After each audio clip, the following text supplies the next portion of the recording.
자, 여러분 안녕하세요. 9월 마지막 날 주가 거래일인데요. 이거 끝나면 이제 한 4, 5일 쉬죠. 일단 분위기는 반전이 됐어요. 분위기는 반전됐고, 오늘 미국장이 상승으로 모두 끝났기 때문에 우리나라 장도 이제 상승으로 넘어가서 매매 주체 간의 어떤 그 움직임이 좀 엇갈릴 가능성이 높아 보여요. 뭐 오늘 같은 경우에 사실 뭐 판단하는 기준이 제각각이죠. 앞으로 이제 그 4, 5일 동안 이제 미국 장은 열리고 우리나라 장은 열리지 않는 그런 불확실성, 그런 부분, 이제 미국 장이 어떻게 될지 모르니까 이제 불안하죠. 일단 이제 특히 개미 투자자들 중심으로 해가지고 이제 매도세가 많이 일어날 것 같은 생각이 들고요. 그리고 이제 뭐 외국인은 사실 모르겠어요. 외국인은 지금 그 미국하고 중국하고 어제 막판에 돌변했는데, 그 반도체 관련된 뭐 미국이 규제를 가하고 뭐 이런 부분에 대해서 이제 뭐 하여튼 갈등이 또 생긴 것 같아요. 그래서 뭐 이제 기간은 제가 봤을 때는 모르세요. 뭐 기간이 요즘에 변덕이 심하긴 하지만 어제와 비슷한 패턴을 보이지 않을까 싶은 생각이 듭니다. 그래서 이제 뭐라 할까요? 좀 그 장중의 흐름을 지켜봐야 되겠지만, 이제 뭐 보통 한 10시에서 11시 사이에 보통 그날의 어떤 전반적인 흐름이 잡히기 때문에 그때까지 좀 약간 신중하게 대응을 해봐야 될 것 같아요. 뭐 기간의 매도세가 개미의 매도세가 굉장히 강하다면은 뭐 지수가 좀 영향을 받게 하겠지만, 지금 제 판단에 뭐 이런 게 언론에 나오지는 않아요. 언론에 나오지는 않지만 제 판단에 이거는 윈도우 드레싱이었다고 저는 판단을 하고요. 그런 관점에서 봤을 때 오늘 또 기간이 뭐 이제 매수 추세로 이제 움직임을 보일 가능성이 높은데, 물론 뭐 외국인이나 개미의 매도세가 얼마나 개미나 외국인이 매도를 하느냐, 또 하면은 또 얼마나 많은 매도를 하느냐, 여기 따라서 이제 뭐 좀 그리고 이제 기간이 얼마나 받쳐주느냐, 뭐 이런 부분, 또 혹은 이제 그 반대의 경우도 있겠죠. 그러니까 이제 매매 주체들 간의 움직임, 그 움직임이 한 뭐 오전 한 10시간 11시쯤에 대충 윤곽이 잡히기 때문에 그런 것들을 이제 좀 체크해 볼 필요가 있을 것 같아요. 사실 주식이라는 게 이제 이론으로는 굉장히 간단해요. 뭐 싸게 사서 비싸게 판다, 뭐 이거 말고는 사실 없죠. 그죠? 그게 뭐 우리가 뭐 그것도 이제 상품이라고 봤을 때 뭐 싸게 사서 비싸게 판다는 건 어떻게 보면 아주 이론적으로는 당연한 아주 상식적인 논리인데, 근데 그 아주 상식적인 논리가 이제 적용이 잘 안 되는 게 이제 그게 바로 주식시장인 거죠. 뭐 말은 쉬워요. 말은 뭐 이제 말은 쉽고 뭐 이렇게 이제 이론상으로도 굉장히 쉬운데, 이제 문제는 이제 그 저점이 어디냐, 이 부분이 이제 싸게 산다고 하는데 그 도대체 싸다는 게 얼마냐 이거죠. 네? 그거는 이제 사실은 우리가 이제 여러 가지 지표를 만들어 가지고 우리가 지금 쓰고 있잖아요. 기업의 주가와 관련돼 가지고 여러 가지 퍼라는 것도 있고 그죠? 네. 기업의 가치를 평가하는 어떤 우리가 가이드라인 같은 것도 만들어 갖고 지금 쓰고 있듯이 이제 그걸로 하면 되는데, 근데 이제 문제는 그게 정말 다 들어맞나 이거죠. 근데 그걸 적용해도 안 들어맞는 경우가 상당수가 있는 거예요. 그거는 사실은 뭐 수급이 적용되는 부분일 수도 있는 것이고요. 뭐 예를 들어서 대표적으로 뭐 신풍자 같은 게 그런 예죠. 그죠? 이거는 어떤 애널리스트들이 기업 신풍작이 너무 급격하게 오르고 이제 뭐 지수에도 편입되고 하다 보니까 애널리스트들이 이제 기업 그 분석 보고서를 내려고 이제 방문을 많이 했는데, 뭐 이렇게 보고서 낼 만한 뭔가가 없다는 거죠. 그러니까 이제 굉장히 좀 그렇게, 그러니까 사실 신풍제약도 이제 그 제약 업계 내에서 봤을 때는 중하위권, 중하위권은 아니지만 한 중위권에 조금 100으로 치면 한 40? 뭐 그 정도 선에 있는 업체거든요. 그리고 이제 제약업계에서 그렇지 이제 우리나라 업종 전반을 봤을 때는 아주 작은 기업이죠. 네. 그런 업체가 시가총액이 엄청나잖아요, 지금. 그죠? 이거 뭐 이렇게 코로나 뭐 뚜렷한 그 매출 실적도 없고 단지 기대감 때문에 이 정도 올랐고, 거기다가 이제 그러다 보니까 이제 주가가 확 올라가다 보니까 뭐 MSCI 지수라든가 그 영국 그 FT 지수까지 이제 그 손을 뻗치고, 거기에 편입되다 보니까 이제 자연스럽게 또 외국인들이 이제 그 포트폴리오에 이제 일정 부분 담고, 그러다 보니까 이제 다시 또 이제 그 영향으로 다시 또 주가가 오르고, 이런 일이 벌어지고 있다는 거죠. 그러면 이거는 사실 기업 가치하고 전혀 무관한 부분이란 말이죠. 이런 게 비일비재해요. 그리고 이제 또 뭐 기업 가치는 우리가 얘기하는 뭐 이제 그 기업 가치 그 평가하는 기준을 가지고 이제 평가하는 했음에도 불구하고, 일단 매수세가 일단 수급이 이제 좋아져가지고 이제 오르는 그 경우도 있고, 그거는 사실 뭐 좀 그것도 좀 문제죠. 그러니까 다시 말해서 뭐라면 우리가 이제 뭐 그 퍼라는 게 뭐 제각각이잖아요, 그죠? 뭐 일정 기준치가 훨씬 뛰어넘었는데도 이제 그 고평가돼 있는데도 불구하고 주가가 계속 오르는 주식도 있고, 또 반대로 이제 적정 평가보다 한참 밑에서 이제 적정 평가 수준까지 못 올라오고 계속 밑바닥만 기는 종목도 있고, 이제 그런 거단 말이죠. 그러니까 이제 그게 절대적이 될 수 없다는 의미입니다. 자, 그래서 이제 주식이 어려운 거죠, 그죠? 내가 이거 막 뭐 여러 가지 뭐 지표를 가지고 이제 기준적 어떤 가이드라인을 어떤 뭐 적정성을 매기는 가이드라인을 가지고 이제 나름대로 계산해 왔는데, 지금 너무 좀 싸다고 생각이 들어가고 샀단 말이에요. 샀다 했는데 1년이 지나도 안 오르고, 그런 경우가 너무 비일비재해요. 그러니까 이제 그게 사실상 그렇게 뭐 딱 들어맞는 그런 기준이 아니라는 점에서 봤을 때, 그래서 주가의 주식시장에서의 그 주가의 불확실성은 뭐랄까 좀 존재한다고 할 수가 있다고 볼 수 있습니다. 그죠? 네.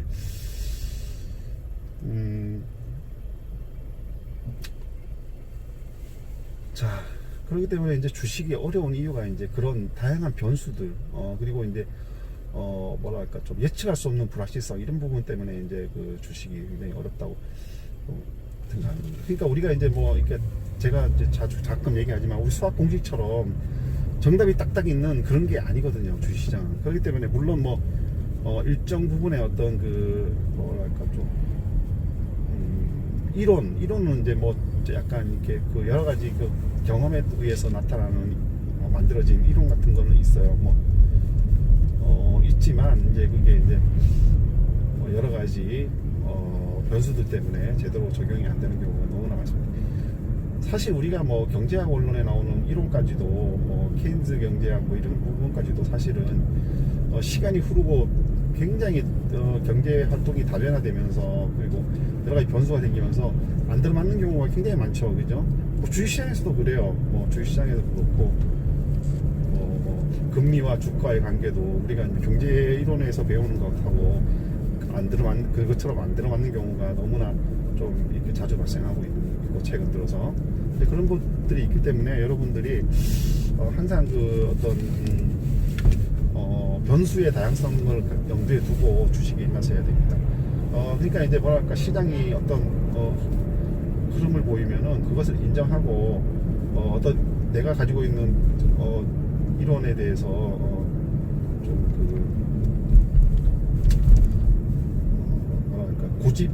고집 같은 거를 좀 버리고 유연하게 대응할 필요가 있습니다. 내가 실상 이제 이런 거를 이런 모습을 알았다고 그러니까 이런 이론을 내가 알고 있다고 하더라도 그런 이론이 안 들어맞으면은 그런 이론이 들어맞을 때까지 기다릴 게 문제가 아니라, 이거 좀 그 다양성을 인정하고 거기에 이제 순응할 필요가 있죠. 그러니까 시장을 이기려고 해서는 안 되는 겁니다. 그러니까 뭐랄까 이제 정답이 없다는 거는 언제든지 예측이 틀릴 수도 있고, 뭐 이거는 뭐 초보 개미도 마찬가지고 그 슈퍼 개미도 마찬가지예요. 똑같아요. 슈퍼 개미라고 해서 뭐 하고 잘하고 뭐 그런 거 아닙니다, 여러분. 제가 늘 말씀드리는 게 사실 그 아주 미묘한 차이, 뭐 크지 않는 차이 때문에 그 슈퍼 개미와 일단 뭐 초보 개미들이 어떤 그 차이가 나는 거지 뭐 큰 차이가 아닌 거예요. 그리고 이제 뭐 사실 그 운도 많이 작용해야 되고요. 그게 뭐 이제 그 운이 따르지 않고 순전히 실력으로만 한다 하게 된다면은 사실 그 실력으로만 한다 치더라도 이제 계속 수익을 내기 어렵죠. 아마 제가 봤을 때 제가 모르긴 몰라도 아마 그 우리가 이제 추앙하는 슈퍼개미 같은 분들도 막 실패하는 종목들이 꽤 있을 거예요 아마. 그죠? 네, 그러니까 그게 뭐냐면 이제 어떤 그 주가를 맞춘다는 것 자체가 좀 불확실성을 많이 내포하고 있는 것이고, 이제 그런 분들 중에 상당수는 자기의 예측력과 더불어 이제 그게 같이 이제 결합된 거죠, 운이. 네. 사실 뭐 아무리 예측을 잘해도 시장에서 내가 예측한 대로 이제 주가가 움직이는 게 아니기 때문에 항상 거기에 좀 유연하게 대처해야 되지. 보통 이제 자기 그 종목에 대해서 고집을 부리는 사람들이 많이 손실을 봅니다. 대체로 봤을 때 내가 종목을 샀다 치더라도 이것에 대해서 무한한 애정을 쏟아부어서는 좀 어렵다 이제 이 말이죠. 자, 미국장이 어쨌거나 지금 어제 세계 모두 상승을 해가지고 지금 오늘 우리나라 좋게 좋은 흐름을 볼 가능성이 높은데요. 미국 대선이 지금 불확실성이 이제 두 개가 있죠. 미국에서 미국 주가를 좌우할, 일단은 그 미국 그 부양책, 경기 부양책에 대해서 지금 여야가 이제 민주당이 지금 대응을 안 해주고 있는데, 오늘 뉴스에 보면은 민주당도 나름대로 이제 부양책을, 일정 규모의 부양책을 만들어서 이제 백악관하고 이제 협의를 한다, 이런 이제 희소식이 들렸어요. 그럴 수밖에 없죠, 그죠? 그럴 수밖에 없는 이유가 뭐냐면은 지금 이거는 여야를 떠나가지고 공화당이 정책을 잘못해서 그렇다기보다도 하나는 특수한 상황 때문에 이거는 민주당이 아마 집권했어도 아마 비슷한 상황이지 않을까 싶어요. 그렇기 때문에 이제 만약에 대선에서 설사 민주당이 이긴다 치더라도 이 부양책을 해가지고 이제 뭐랄까 좀 미국 경제에 숨통을 좀 틔워주지 않으면 안 되는 상황인 거죠. 이거는 뭐 이제 어떤 정책적인 판단에 의한 부분이 아니라는 부분 때문에, 그렇기 때문에 이제 전 세계 모든 국가들이 양적 완화를 하고 하는 거죠. 네, 그렇죠. 그렇기 때문에, 그리고 또 이제 설사 이제 대선 때를 대비해서라도 민주당은 마냥 반대할 수는 없을 거예요. 그러면 이제 이제 국민들이 어쨌거나 코로나로 이제 신음하고 있는 상황인데, 만약에 민주당이 반대해가지고 이제 그 경기 부양책을 공화당이 추진하는 집권당이 펼치려는 그 경기 부양책을 제대로 못해가지고 국민들이 더 어려워졌다, 이러면 이제 표가 당연히 민주당 쪽으로 안 가고 공화당 쪽으로 갈 가능성이 높겠죠. 이런 부분들이 작용하기 때문에 민주당도 지금 반대해왔던 입장을 번복할 수밖에 없는 상황일 거라고 생각이 듭니다. 그리고 미중 갈등도 그래요. 미중 갈등도 사실은 그 중국도 예전에 그 미국에 대항하던 다른 국가들, 일본이나 러시아 이런 국가하고 좀 차원이 다르죠. 일단은 일단 거대 국가고, 물론 군사력이나 몇몇 그 부분에서는 이제 사실 게임도 안 되지만, 이렇게 일단 국부가 일단 GDP가 이제 상당히 쫓아왔고 미국을, 그리고 이제 일단 자원이 많고, 이제 인적 자원도 많고 여러 가지 천연 자원도 많고요. 그리고 기술 속도도 이제 굉장히 빠르고, 그리고 이제 내수 시장도 굉장히 크고, 이러다 보니까 미국이 그렇게 몇 년 동안 트럼프가 임기 내내 때려도 중국이 그걸 견뎌내고 있고, 뭐랄까 좀 놀라울 정도로 대응을 꾸준히 잘 하고 있어요. 이거는 다시 말해서 뭐냐면은 이제 팍스 아메리카나가 중국한테는 그동안에 이제 미국에 대항했다가 이제 깨진 다른 국가들하고 달리 중국한테는 중국은 좀 이렇게 맷집이 있다고 해야 되나, 그런 부분이 좀 있는 것 같아요. 그래서 이제 트럼프 정부도 이제 그렇게 무작정 강하게만 나갈 수 없는, 그러니까 무작정 강하게만 나갈 수 없다는 말이 뭐냐면, 겉으로는 굉장히 강력하게 금방이라도 중국을 때려잡을 것처럼 그렇게 나오고 있지만, 밑으로는 물밑에서는 어떤 체면을 차리면서 협상을 하는 이런 모습들을 이제 꾸준히 보여오고 있다 이 말이죠. 그러니까 뭐 이렇게 윽박만 질러가지고는 중국이 잘 통하지 않는다는 의미일 수도 있겠죠. 그런 상황임을 볼 때 여러 가지로 봤을 때 미국의 뭐랄까 지금 현재 위치 이런 부분들이 상당히 좀 뭐랄까 좀 안전적이지 미국이 지닌 상징성에 비해서 이제 역할이 제대로 이제 먹혀들지 않는다 뭐 이런 이제 느낌이 들죠. 그리고 이제 코로나 때문에도 그렇고요. 코로나도 이제 뭐 중국은 자기네가 뭐 완치 이제 다 이제 물리쳤다 이래가지고 이제 뭐 유공자들한테 막 훈장도 주고 막 그러는데 미국은 반대죠. 미국은 뭐 확진자도 가장 많고 사망자도 가장 많은 이런 오명을 이제 뒤집어쓰게 됐고 그 영향으로 이제 경기도 이제 훨씬 더 안 좋아지고 있고 이렇죠. 뭐 이제 뭐 거기에는 뭐 여러 가지 이유가 있겠지만 이제 일단은 초기에 이제 뭐 통제를 안 하고 마스크조차도 통제를 안 하고 있다는 그런 부분들이 많이 작용을 한다고 하는데, 그러니까 그런 부분은 또 사실 미국이 스스로 또 이제 자초했다고 할 수가 있는 부분이에요.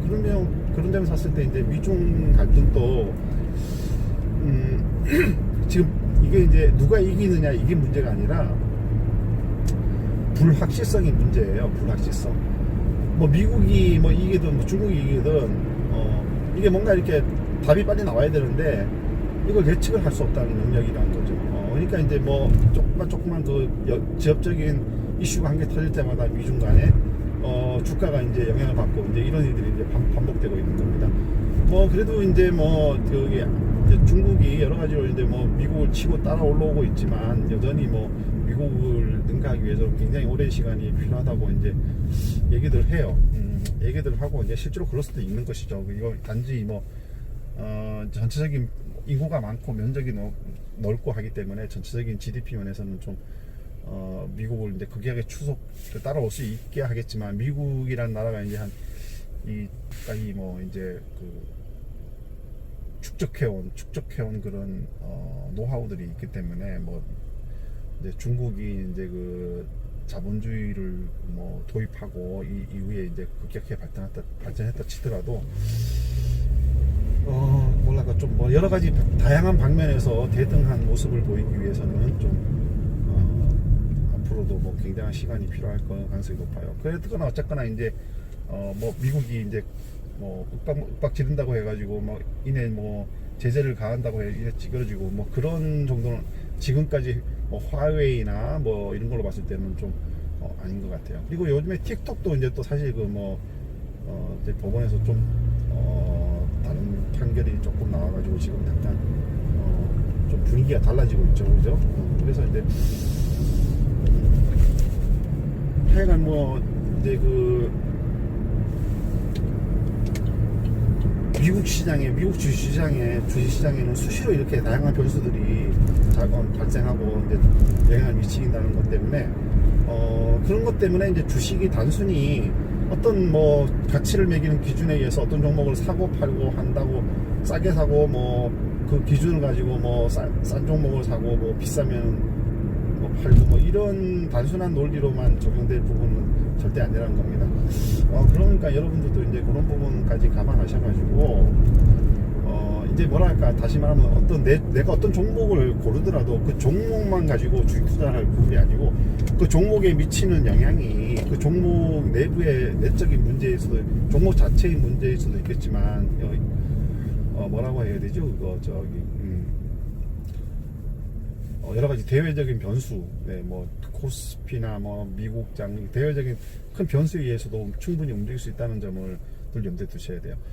근데 뭐 제가 저번에 말씀드렸지만 만약에 뭐 폭락장이 지난주처럼 계속되면은 초보분들 중에 그런 분이 굉장히 많아요. 이거 미국 장에 의해서 혹은 뭐 대외적인 변수에 의해서 이제 그 종목 전체가 이제 뭐 하락하고 상승하는데 이래 보면은 그 종목에서 자꾸 답을 찾으려고 그래요.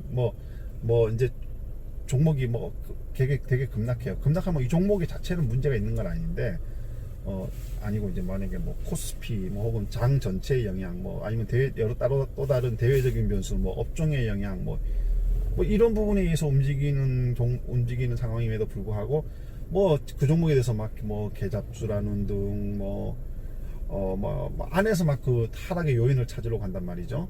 아니 그건 이제 좀 이렇게 굉장히 미시적인 거죠. 이게 주가를 보는 면에서 이게 이제 일단 뭐 큰 틀에서 보고 난 다음에 이제 좀 작게 이게 좁혀가면서 이제 종목에서도 이제 원인을 찾아도 되겠지만 좀 더 넓은 범위에서 이제 좀 종목에서 원인이 안 나오면은 좀 시장을 볼 줄 알고 뭐 코스피 장에 뭐 코스피 전반적으로 이제 뭐 많은 하락세를 보이면은 또 코스피 영향일 수도 있는 거고 뭐 그렇단 말이죠. 그러니까 그런 부분들을 좀 여러분들이 좀 이렇게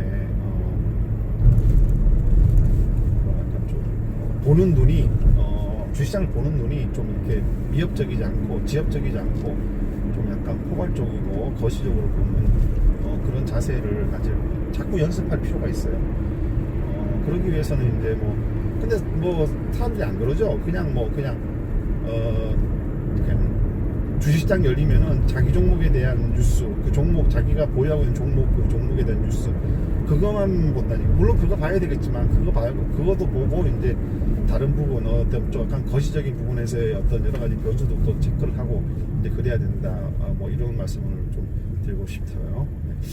하여간 오늘 이제 9월 마지막 장이고 이제 주식 중독 비슷하게 걸린 분들은 아마 그 연휴 동안에 연휴가 너무 싫을 수도 있을 거예요. 아마 이게 주식이 좀 중독성이 있고 뛰어든 지 얼마 안 되고 이제 주식에 좀 이제 단재미를 느낀 분들은 쉬는 날, 장이 쉬는 날이 굉장히 좀 지루하고 새로 빨리 내가 돈을 따거나 이런 거하고 무관할 거예요. 무관하게 설사 내가 돈을 잃더라도 이제 괜히 기다려지고 그런 게 좀 이제 약간 중독 증상이 좀 나타나는 경우가 있을 겁니다. 이제 한 4일 동안 이제 4일 맞죠? 수목금토일 5일이구나. 네, 5일 동안 이제 장이 열리지 않는데 그 동안에 이제 약간 좀 여러 가지 주식에 대해서 좀 다양한 시각을 가지는 그런 모습을 좀 그런 이제 공부 같은 거 공부하긴 뭐하지만 그런 것들을 좀 할 필요가 있지 않을까 싶습니다. 오늘 대응 잘 하시고요. 여기서 오늘 마치겠습니다. 감사합니다.